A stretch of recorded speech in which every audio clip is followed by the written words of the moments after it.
नमस्कार, मैं हूं मनोज वर्मा और आप देख रहे हैं अटेंशन। और अटेंशन में आज बात होगी जीतू पर एफआईआर, ब्यूरोक्रेसी पर तकरार। जी हाँ, पीसीसी चीफ जीतू पटवारी पर एफआईआर क्या हुई? अब कांग्रेस ने फिर ब्यूरोक्रेसी को निशाने पर लिया है। जीतू पटवारी आरोप लगा रहे हैं कि उनके खिलाफ जो कार्रवाई हुई है वो बीजेपी के दबाव में हुई। तो कांग्रेस नेता भी इस कार्रवाई को राजनीति से प्रेरित बता रहे हैं। इधर बीजेपी का कहना है कि कांग्रेस की आदत है कर्मचारियों और अधिकारियों पर दबाव बनाने की। लेकिन सवाल यह है कि क्यों कांग्रेस नेताओं पर कार्रवाई के बाद ब्यूरोक्रेसी पर सवाल उठने लगते हैं, और ब्यूरोक्रेसी पर शुरू हुई सियासी जंग के क्या मायने हैं। आज चर्चा इन सवालों के आसपास करेंगे, लेकिन पहले रिपोर्ट देखिए।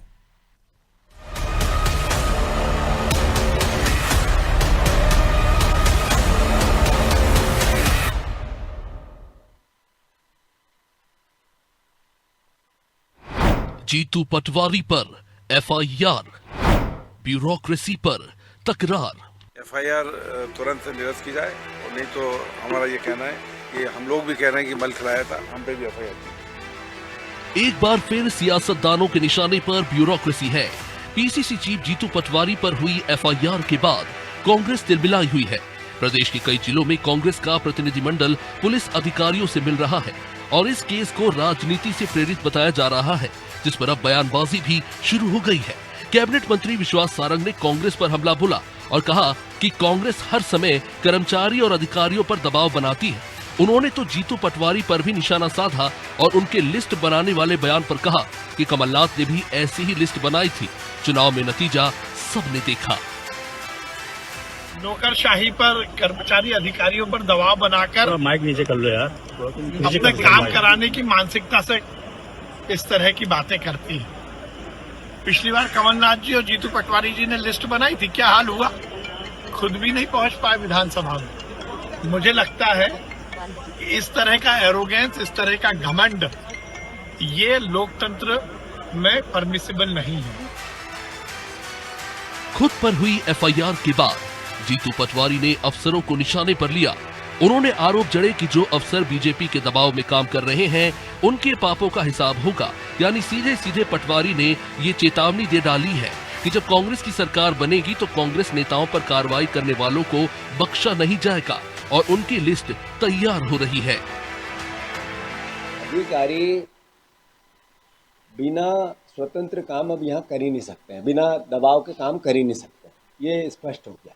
अधिकारियों को भी मैं चेताना चाहता हूँ, एफआईआर करते जाओ, लिखते जाओ कि आपने क्या पाप किया है। जितने आप लोग करप्शन कर रहे हो सब गिनती हो रही है। एक पूरी टीम लगा रखी है मैंने, एक एक वो व्यक्ति जो करप्ट है वो देखता रहे, गिरेबान में झांकता रहे कि एक तरफ मैं करप्शन कर रहा हूँ, दूसरी तरफ विपक्ष को यातना दे रहा हूँ। तो फिर आपका जब सही समय आएगा, जब विपक्ष आपसे आपके पापों का सवाल हिसाब तो लेगा। जब जब कांग्रेस नेताओं पर कोई कार्रवाई होती है तो वो ये राग अलापने लगते हैं कि वो विपक्ष में है, इसलिए उनको टारगेट किया जा रहा है। अफसर दबाव में काम कर रहे हैं, लेकिन जब वो खुद सत्ता में होते हैं तो इस ब्यूरोक्रेसी की कार्रवाई को कानून का काम बता देते हैं और अफसरों के पक्ष में नजर आते हैं। खैर, जीतू ने ब्यूरोक्रेसी के जरिए बीजेपी को निशाने पर लिया है, तो इन आरोपों पर बीजेपी भी अपने अंदाज में जवाब दे रही है। हालांकि अब देखना होगा कि ब्यूरोक्रेसी पर शुरू हुई ये सियासत कहां तक जाती है। ब्यूरो रिपोर्ट, अनादि टीवी।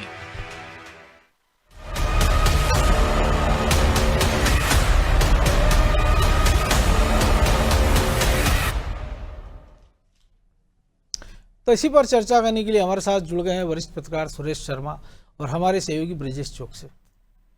वो स्वागत है शर्मा जी आपका अनादि टीवी में। नमस्कार। और इस तरह की धमकी ना तो शायद पहली बार है और ना शायद आखिरी बार होगी, तो आप इसे कैसे देखते हैं? क्योंकि अगर जैसे ये वैसे ही मामला है कि अगर किसी रेप पीड़िता की आपने पहचान उजागर कर दी, कि आपने किसी का कह दिया कि इसको पेशाब पिलाया गया, इसको मल खिलाया गया, एक सुर्खी बन जाती है। लेकिन उसका तो जो हम जिस समाज में रह रहे हैं उसका तो वहाँ जीना आराम हो सकता है। लोग उसको इतने ताने कसते होंगे, उतना उसके मजे लेते होंगे, उतने मीम बनाते होंगे कि शायद उसका जहाँ वो रह रहा उसका रहना दुभर हो जाता होगा, और कोई नहीं, ये उसके आसपास के नज़दीक के उसके समाज के लोग करते होंगे। तो इसका भी ध्यान रखा जाना चाहिए इस प्रकार के गंभीर आरोप लगाते समय।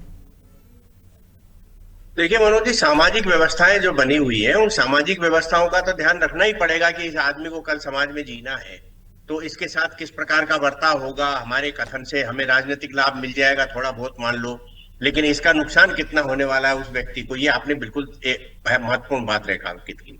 लेकिन इसमें तो ये बात है कि आप इतना नीचे गिर गए जीतू पटवारी जी कि आपने एक आदमी को गंदगी खाने का या मैला खाने की बात कह दी, वो कह रहा है मेरे साथ तो ऐसी घटना ही नहीं हुई, मुझ पर तो दबाव डाला गया थोड़ा सा। बिल्कुल। तो ये जो चीजें हैं ये बहुत दुर्भाग्यपूर्ण है पॉलिटिक्स में।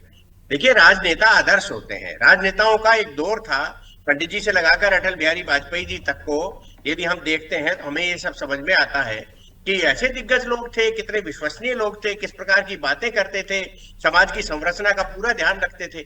और आज ये इस टाइप के आ गए। मैं अकेले जीतू पटवारी जी का उल्लेख नहीं कर रहा हूँ, बहुत नेता ऐसे हैं जो अन्य पार्टियों में भी हैं, और लेकिन वो स्तरहीनता की। अब आप देखिए कि वो अखिलेश यादव जी तो लगे ही है पीडीए, काय का पीडीए भैया, आप पूरे हिंदू समाज को, पूरे देश के सभी हिंदू मुस्लिम समाज को इकट्ठा करने की बात करो।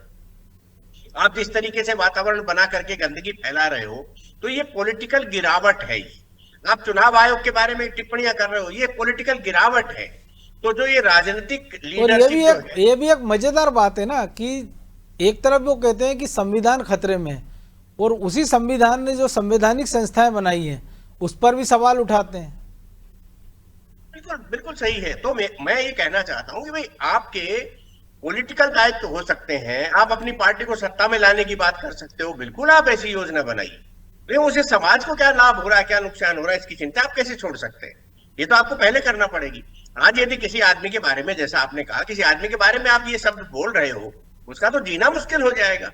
वो तो आदमी कल्पना कर करके ही मर जाएगा कि यार मेरे बारे में ये बोल दिया, और ये 4 लोग मुझसे पूछ रहे हैं कैसा टेस्ट लगा भाई साहब, कैसा लगा, क्या स्वादिष्ट था। ये क्या है सब, वो क्या रहा है राजनीति में? एक दूसरी बात ये है, कांग्रेस ये कल्पना कैसे कर रही है, मुझे तो समझ में नहीं आ रहा। इस प्रकार की बातें करके, इस प्रकार का वातावरण बना करके वो कैसे कल्पना कर रहे हैं कि उनको सत्ता में आना पड़ेगा। आप समाज को जोड़ना नहीं चाहते, आप जातिगत समीकरण बिगाड़ रहे हो, जाति की चादर उघाड़ रहे हो, आप लोग कैसे रहे, कितने किस जातियों के कितने लोग हैं, ये सब ला रहे हो आप। और आप कह रहे हो कि हम एक जाई वोट मिल जाएंगे, हमको सरकार बना लेंगे। और यदि आप सरकार बनाओगे तो आपकी कल्पना क्या है, आपका विजन क्या है? अधिकारियों को निपटाओगे आप बैठ करके, आप उनकी लिस्टें बनवा रहे हो। इसका मतलब ये है कि कांग्रेस पार्टी अपने द्वारा जिस देश की नींव रखी गई है, कांग्रेस के बड़े नेताओं ने इस देश के निर्माण की नींव रखी है, और आज आप कहां जा रहे हैं कि साहब अधिकारियों को निपटाएंगे हम, तो आपके पाप के घड़े। अरे भाई साहब, पहले आप अपना हिसाब तो निपटा लो।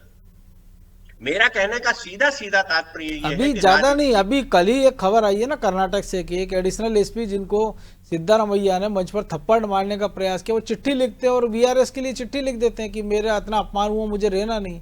तो ये एक चेहरा ये भी दिख रहा है कांग्रेस का। तो नहीं, आप पूरे देश भर में नजर मार लीजिए, अपन ने जानबूझ के ज्यादा विस्तार नहीं किया अपनी बात का जी। आप हर जगह देख लीजिए, आदरणीय राहुल गांधी जी से लगा करके जीतू पटवारी जी से दक्षिण के नीचे तक चले जाइए, सबकी एक जैसी भाषा है। उनको ये लगता है कि राहुल गांधी जी को खुश करने का यही एक तरीका है कि जितना गंदा बोलो, जितना भद्दा बोलो, जितना समाज में डिवाइड करो, जितना दूसरी पार्टी के नेताओं के बारे में बदतमीजी पूर्ण बोलो, वही खुश हो जाएंगे। राजनीति, ये राजनीति कांग्रेस की रही नहीं कभी भी। कांग्रेस में आपने और हमने सब ने सुना है कि अटल बिहारी वाजपेयी जी ने जब 2 बड़े नेताओं के चर्चिल और इन सब के जो स्वरूप नेहरू जी में बताया, नेहरू जी तिलमिला गए, और उसके बाद में रात में कॉफी साथ पी उन्होंने, ये कहा कि तुम्हारा भाषण बहुत बढ़िया था। ये दिल था इतना बड़ा। मैंने अर्जुन सिंह जी और दिग्विजय सिंह जी को देखा है। दिग्विजय सिंह जी का मेरे व्यक्तिगत अनुभव का, मैं उदाहरण नहीं दे रहा हूं, बढ़ाऊंगा नहीं बात को, मैं मेरा व्यक्तिगत अनुभव है। दिग्विजय सिंह जी को जब कहा गया तो उन्होंने कहा नहीं नहीं ऐसा नहीं करोगे, बड़ा दिल है। राजनीतिक रूप से भाषा क्या है आपकी, हिंदुत्व के खिलाफ आप बोल रहे हो, एक अलग बात है, लेकिन दिग्विजय सिंह का छोटा दिल नहीं है। वो किसी को ऐसे धमकियां देते नहीं होते, आपको नहीं मिले होंगे। कमलनाथ मिलेंगे क्योंकि वो बनिया है, वो व्यापार करता है, उसको लाभ हानि दिखती है। दिग्विजय सिंह जी को पॉलिटिक्स नहीं, प्रदेश दिखता है। ठीक है, वो नहीं कर पाए काम, एक अलग बात है। जीतू पटवारी जी को अपना लंबा भविष्य देखना है, वो युवा है, तो इसलिए उनकी भाषा में इतना संतुलन और संयम होना चाहिए कि लोग उनके में एक दृष्टि लाए, उसके ऊपर ध्यान जाए कि ये जीतू पटवारी जी बहुत अच्छा बोल रहे हैं, बहुत अच्छी बातें करते हैं। लेकिन मुझे तो दुख है इस चीज का। एक बार मैंने उनके चेले से कह दिया था कि जीतू भाई को आप समझाइए, तो वो मेरे ऊपर चढ़ बैठे कि आप तो भाजपा ही हो और न जाने क्या क्या बोला मुझे। ये अरे तो भाई, आज मतलब देख लो, ये तो बड़ी कॉमन बात हो गई है। वो तो डिबेट में भी पहले एंकर से शुरू करते हैं, बाद में बीजेपी पर जाते हैं। लेकिन ब्रजेश जी, जो शर्मा जी ने भी कहा और हम देख भी रहे हैं कि एक तरफ एक खबर आती है मान लीजिए उत्तर प्रदेश से कि कांवड़ यात्रा में वो पहचान करना चाह रहे हैं कि धार्मिक आस्थाओं से खिलवाड़ ना हो, उस पर पूरी कांग्रेस को आपत्ति हो जाती है, उत्तर प्रदेश में भी, मध्य प्रदेश में दिग्विजय सिंह को भी। लेकिन दूसरी तरफ आप जो मल मूत्र की जो बातें हो रही हैं, जो आरोप लग रहे हैं बयान, और आप पर एफआईआर आ जाती है, तो आप पूरी ब्यूरोक्रेसी को कटघरे में खड़ा कर देते हो और बार बार एक चेतावनी देते हो कि कल के बाद परसों आएगा, आज के बाद कल आएगा। एक टीम लगा दी लिस्ट बनाने में, तो भैया उस टीम को लगा दो ना कि जो आपकी वोटर लिस्ट चेक करे, क्योंकि जब चुनाव के नतीजे आएंगे तो आप कहोगे कि फर्जी वोटरों ने हरा दिया, ईवीएम ने हरा दिया। तो एक टीम ऐसी लगा दो कि बजाय इन अधिकारियों की गिनती करने के, वो पहले आपके वोटरों की गिनती कर ले, आपके संगठन को दुरुस्त कर ले, वो ये गिनती कर ले कि आपके यहाँ स्लीपर सेल कितने हैं। देखिए मनोज जी, उनके यहाँ तो हालत बहुत बेकार है। जब वो कहते हैं हम स्लीपर सेल की तलाश कर रहे हैं, उनकी लिस्ट बना रहे हैं, हमने एआईसी को दे दी, तो और वहीं प्रदेश में एक बुरहानपुर जिले के प्रभारी बना के महाराष्ट्र भेजते हैं, वो बीजेपी में चले जाते हैं। तो उनके तो प्रभारी चले जाते हैं, कैसी लिस्ट बनाते हैं इससे अंदाज़ा लगाया जा सकता है। और लिस्ट बनाने की बात तो उन्होंने पहले भी कही थी, और लिस्ट बनाने के बाद उन्होंने कॉल सेंटर भी खोला था कि हम किसानों से सीधी बात करेंगे। बिल्कुल, वो कॉल सेंटर का ही पता नहीं है। तो पता नहीं जीतू पटवारी के कौन से जो अदृश्य व्यक्ति हैं, जो टीम है उनकी जो लगी है, जो मीडिया को भी नहीं पता। हो सकता है कांग्रेस कार्यालय में बैठ के ना बना रहे हो, कहाँ बैठ के वो लिस्ट बना रहे हैं अधिकारियों की। लेकिन अधिकारियों पर निशाना साधने के पीछे एक ही मकसद रहता है कि आप कुछ लोगों पर प्रेशर बना सको, कुछ लोगों को ये डरा सको कि हाँ हमारा भी समय आएगा। लेकिन ये डर बार बार दिखाकर आप, मुझे लगता है कि उनमें कोई डर ही नहीं बचा है। आप देखिए कि जो यही बात शेर आया हाँ, हो गया है, वही किस्सा हो गया है। कमलनाथ भी डर दिखाते दिखाते राजनीतिक हंसिए पर चले गए हैं। वो कहीं जीतू पटवारी के साथ भी ऐसा ना हो। जो बात शर्मा जी कह रहे थे सही है, जीतू पटवारी को लंबा समय है। आप देखिए दिग्विजय सिंह कभी अफसरों के बारे में ऐसा नहीं बोलते हैं, अफसर तो वही रहेंगे। आप देखिए कि चाहे वो शिवराज जी की सरकार रही हो, फिर चाहे कमलनाथ जी की सरकार रही हो, या अब डॉक्टर मोहन यादव की सरकार है, आपने कोई ऐसे अधिकारियों को देखा है कि जिन पर बड़ा कमलनाथ में सरकार में जो पावर में रहे हों उन पर ज़्यादा अत्याचार होगा? यहाँ तक कि निधि निवेदिता को देख लीजिए आप, क्या सरकार ने उनके साथ वो कर दिया थप्पड़ कांड के बाद, राजगढ़ के बाद थोड़ी कर दोगे कि हाँ, आपकी क्या सरकार कर दोगे आप? काम तो उन्हीं से लोगे ना। और काम करने वाले अधिकारियों की पूछ परख सब जगह होती है। जो शिवराज जी के खास थे वो कमलनाथ जी की सरकार में भी खास रहे, कमलनाथ जी के जो खास थे वो अब भी काम करने वालों की सबको पूछ परख है। तो काम तो उन्हीं से करोगे ना आप। कैसे काम कराना है ये आप पर डिपेंड करता है, क्योंकि आप उनका नेतृत्व कर रहे हो। कैसे उन पर लगाम कसना है ये आप पे डिपेंड करता है कि कैसे उनसे काम लेना है। वही अधिकारी है ना 2003 से पहले, बहुत सारे रिटायर हो चुके होंगे, लेकिन ऐसे भी अधिकारी हैं जिनसे काम लिया बाद में, उमा भारती से लेकर मोहन यादव तक से। वही अधिकारियों ने मध्य प्रदेश को दुरुस्त किया ना, विकास की पटरी पर लेकर आए हैं, उबड़ खाबड़ सड़कों को दुरुस्त किया है, बिजली की समस्या का निदान किया है, पानी की समस्या का निदान किया है। वो सब समस्याएं आपके शासन में थी ना, लेकिन नेतृत्व बदला तो उनकी कार्यशैली बदल गई है। तो मुझे नहीं लगता कि कर्मचारियों पर आपको इस तरह से आरोप लगाना चाहिए। इससे आपको पता चलता है कि आप बौखला रहे हैं। कर्मचारी तो अपना काम कर रहे हैं। एफआईआर दर्ज करने का होता है, जब किसी की एफआईआर दर्ज नहीं होती तो कांग्रेसी कहते हैं कि एफआईआर दर्ज नहीं कर रही है पुलिस, बिल्कुल पुलिस सुनवाई नहीं करे। एफआईआर का मतलब होता है फर्स्ट इंफॉर्मेशन रिपोर्ट। कोर्ट भी कहता है कि कोई भी जाए आपके पास, आप जाइए उसकी एफआईआर दर्ज कीजिए। तो सूचना देने आया ना आपके पास, इन्वेस्टिगेशन करने का काम पुलिस का है। इन्वेस्टिगेशन करेगी, दूध का दूध पानी का पानी करेगी, कोर्ट में चालान पेश करेगी। और यदि आपको पुलिस पर भी संदेह है तो चलिए आप जाके कोर्ट में अपना पक्ष रख सकते हैं, आपको न्याय मिलेगा। कोर्ट भी तो यही कहेगा कि जांच तो मजिस्ट्रेट साहब खुद करेंगे नहीं ना, जांच तो वही पुलिस करेगी। जांच तो वही पुलिस करेगी। आप सीधे कोर्ट में भी जाएंगे तो एफआईआर दर्ज हो जाएगी। तो क्या एफआईआर दर्ज नहीं होना चाहिए, या कांग्रेस ये तय कर ले कि भैया जो विपक्ष में है या जो नेता है उनके लिए एक अलग कानून बनना चाहिए? कानून में तो सब बराबर हैं। यदि नेता पुत्र ने या रेप किया है तो उस पर भी एफआईआर दर्ज होगी। ऐसा तो नहीं पहले जांच हो उसकी। यदि उसने मर्डर कर दिया तो ऐसा तो नहीं है कि पहले जांच करेंगे फिर गिरफ्तार करेंगे और फिर कार्रवाई करेंगे, भाई फिर एफआईआर दर्ज करेंगे। यदि नाम आएगा तो निश्चित तौर पर, और आपके साथ तो प्रूफ है, आपने कहा कि मल खिलाया है, आपने वीडियो वायरल किया है, तो ये तो वैसे भी अपराध हो गया कि मल खिलाने वालों को वैसे जैसे रैप पीड़िता का आपने उजागर कर दिया, वही भी अपराध है, उसमें कर दे। लेकिन वही व्यक्ति ने कहा, चलिए मान ली वही व्यक्ति ने कहा, वही व्यक्ति पे एफआईआर, वही व्यक्ति ने कहा तो पहले एफआईआर हो गई। वही व्यक्ति शपथ पत्र देके कह रहा है कि नहीं साहब मुझसे तो ऐसा करवाया गया, मुझे लालच दिया गया है, तो फिर भी एफआईआर हुई। दोनों एफआईआर पुलिस के पास ही है ना, दोनों की इन्वेस्टिगेशन कर लेगी, उसमें से एक खराब गलत निकलेगी, एक सही निकलेगी। आप कैसे तय कर सकते हो कि बाद में बोला वो सही है? गलत है और पहले जो बोला वो सही है, या पहले बोला उसने वो गलत हो सकता है, या बाद में बोला वो गलत हो सकता या है। ये तो इन्वेस्टिगेशन विंग बना दे पार्टी, जैसे ला वो रहती है ना, नहीं, रिटायर्ड अधिकारियों को रख ले, इन्वेस्टिगेशन क्या हुआ, अपने विधायकों को कर दे कि उनको क्या पता कानून का क्या काम करता है। नहीं, वही तो कह रहा हूँ कि एक ऐसे लोगों की विंग बना दे जैसे विधि। और आपने सही कहा कि उनको बाकायदा एक टीम बनानी चाहिए, वो वोटर लिस्ट चेक करें, वो बाकी चीजें करें। लेकिन सत्ता में आने के लिए जो शर्मा जी कह रहे थे, जो आपका पहला सवाल था कि क्यों इस तरह की यदि कांवड़ यात्रा निकल रही है तो उसमें, तो आप क्या कर रहे हैं?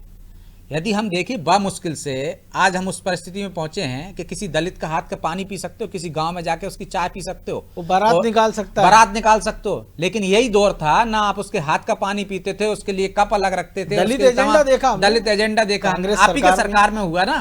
तो दलितों की क्या दिशा थी, लेकिन जाति प्रथा इतनी हावी थी। अब वो जाति खत्म हो रही है, दूसरे समाज में शादी को बुरा नहीं माना जाता है। लेकिन आप क्या वही दोबारा लाना चाहते हो, जो जातिगत जनगणना करना चाहते हो, वो जातियों में फिर बांटना चाहते हो उस समाज को जो हिंदू धर्म के नाम पर एक हो गई है, जिसको मिटाने के लिए आपकी सरकारों ने भी कोशिश की कि जाति जो छुआछूत की व्यवस्था है वो मिट जाए, जातियों में जो भेदभाव होता है। सरकार बाकायदा निचली स्तर की जाति में शादी करने पर आर्थिक मदद देती थी, आप बढ़ावा देते थे। तो अब आप कोई भेदभाव करना चाहते, क्यों करना चाहते हो? क्योंकि आप सत्ता में आना चाहते हो। जातियों में बढ़ जाएंगे तो जातियों में बढ़ जाएंगे तो आपको वोट मिल जाएंगे। आप चाहते हो कि ये ऊंची जाति है, नीची जाति है, आपके साथ भेदभाव हो रहा। आप उन अफसरों में ये गिनती कर रहे हो, मीडिया में वो गिनती कर रहे हो, सीएम सचिवालय में, पीएम सचिवालय में कितने अधिकारी कौन सी जाति के, ये गिनती करके क्या साबित करना चाहते हो? आप भेद पैदा करना चाहते हो, वोट बटाना चाहते हो। आपकी मंशा इससे ज्यादा कुछ नहीं है। तो मनोज जी, सत्ता के लिए सब तमाम तरह के हथकंडे अपना जाते हैं, वही हथकंडे जो राहुल गांधी अपना रहे हैं, वही हथकंडे जीतू पटवारी अपना। नहीं शर्मा जी, एक और चीज है, एक और ये चमत्कारिक जो फार्मूला कांग्रेसियों से भी सीखना पड़ेगा, क्योंकि ये वही अफसर है ना कि जो 2003 से थे 18 तक थे, वो सब करप्ट हो गए। 18 से वो 15 महीने सब ईमानदार रहे, क्योंकि किसी पर कार्रवाई नहीं हुई कांग्रेस में, और अब वो सिर्फ सारे बेईमान हो गए, जिनको फिर से वो करप्शन की लिस्ट बना रहे जीतू पटवारी। तो उन्हीं के मंत्रियों ने उसी समय, ये भी मंत्री थे, उमंग सिंगार से लेके जयवर्धन सिंह तक तमाम आरोप लगाए और तमाम लोगों ने विधानसभा में क्लीन चिट दिए, उन्हीं अफसरों को दिए। तो अब ये कौन सा फार्मूला निकाल लिया इनने फिर से कि ये कौन कौन से जो करप्शन है वो फिर से गंगा जल छिड़केंगे कि ये पवित्र वाले हट जाएंगे, ये करप्शन वाले इधर आ जाएंगे और उन सबको डिपोर्ट कर देंगे कि किसी को बांग्लादेश भेज दो, किसी को कंबोडिया भेज दो, किसी को घाना भेज दो। ये किसी को कहीं नहीं भेजेंगे। उस समय इन्होंने अपना सूखा दूर करने के लिए उन सारे अधिकारियों का उपयोग किया जिनके ऊपर ये उंगली उठाते हैं, और अभी भी इनकी मंशा कहीं कहीं सूखा दूर करने की है। इसके पीछे का जो एक प्रकार से जो दृष्टि जाती है उसकी बात कर रहा हूँ। पर मनोज जी, एक बात मैं बीच में मुझे उस समय याद आई जब ब्रजेश जी बोल रहे थे। जी जी। कुंवर महमूद अली साहब मध्य प्रदेश के राज्यपाल थे। उस समय पटवा जी की सरकार थी और पटवा जी की सरकार भंग हो गई थी। तो बाद में जब बाबरी ध्वंस के बाद, जी हाँ, बाबरी, उसके बाद क्या हुआ कि एक बार सब लोग मिलने गए महमूद अली साहब से, तो उन्होंने एक बहुत सुंदर डायलॉग बोला जो यहाँ सामयिक है, इसलिए मैं वो डायलॉग बोलना चाहता हूँ। तो उन्होंने कहा, खाने की टेबल पर खाने वाला बदलता है, प्लेट, चम्मच और जिसमें सब्जी रोटी रखी जाती है वो सब चीजें पहले वाली रहती, क्रॉकरी वही रहती है, बिल्कुल, और केवल खाने वाला बदलता है। यानी ब्यूरोक्रेसी वही रहती है, केवल शासन करने वाला बदलता है। ये जो बात थी ये सबकी समझ में आना चाहिए। और मुझे आज के दौर में उसको थोड़ा सा हम संशोधित कर सकते हैं कि चम्मच भी वही रहती, चमचे बदल जाते हैं, चमचे बदल जाते हैं। ये बात बिल्कुल। तो इसका अभिप्राय ये सीधे सीधे कि आप इस तरह की बातें करना बंद करना चाहिए। देखिए, दो बातें बहुत महत्वपूर्ण है। सारी पॉलिटिकल जो सिनेरियो आजकल देश में चल रहा है, मध्य प्रदेश में चल रहा है, जनता के बीच में जाकर के जनता की आवाज के साथ अपनी आवाज मिलाने का काम कांग्रेस नहीं कर रही। आप देख लीजिए, कल भाजपा के अध्यक्ष बने हैं और उन्होंने सबसे पहले दिन अपने कार्यकर्ताओं को साधा है। उन्होंने कहा कि कार्यकर्ताओं को पूरा सम्मान मिलेगा, तो जिस योग्य उसको काम मिलेगा, दे न दे एक अलग विषय। सब जो है गणेश परिक्रमा वालों का ध्यान दिया जाता है, लेकिन इसके बावजूद भी कहा क्या गया, आप उसको उस संदेश को समझिए। कांग्रेस की तरफ से पिछले 2 साल के अंदर जीतू पटवारी जी का क्या संदेश आया? केवल नेगेटिविटी। आप नेगेटिविटी सरकार की बताइए। आपके विधायक विधानसभा में सवाल नहीं लगाते, आपके लोग जो है कोई बड़ा मुद्दा लेकर के नहीं आते। आप कैसे कह सकते हो कि हम जो है चेहरा जो है वो करेंगे? कभी ले आते हैं तो खुद ही, वो कभी ले आते हैं तो जवाब आता है तो उसमें से कई खुद ही गायब हो जाते हैं। मनोज जी, बड़ी बात कह रहा हूं आप जी। आपके पास 4 बड़े मंत्रियों के 4 जो है ब्यूरोक्रेट्स के डॉक्यूमेंट्री प्रूफ आ जाएंगे ना, तो एफआईआर के नजदीक न जाएगा कोई भी। हमने उन नेताओं को देखा, सुंदरलाल पटवा जी को, विक्रम वर्मा जी को नेता प्रतिपक्ष के रूप में, अर्जुन सिंह जी को भी नेता प्रतिपक्ष के रूप में, सरकार के रूप में देखा है। वो खड़े होकर के जब टिप्पणी करते थे, मनोज जी आप लोग उस समय युवा थे, वो खड़े होकर के टिप्पणी करते थे किसी मिनिस्टर के बारे में, तेरी फाइल मेरे पास रखी, बैठ जा, और वो सांस नहीं निकालता था, वो मंत्री बैठ जाता था कांग्रेस का। ये दृश्य हमने विधानसभाओं में, हमारी उम्र के जितने भी पत्रकार उन्होंने देखे हैं।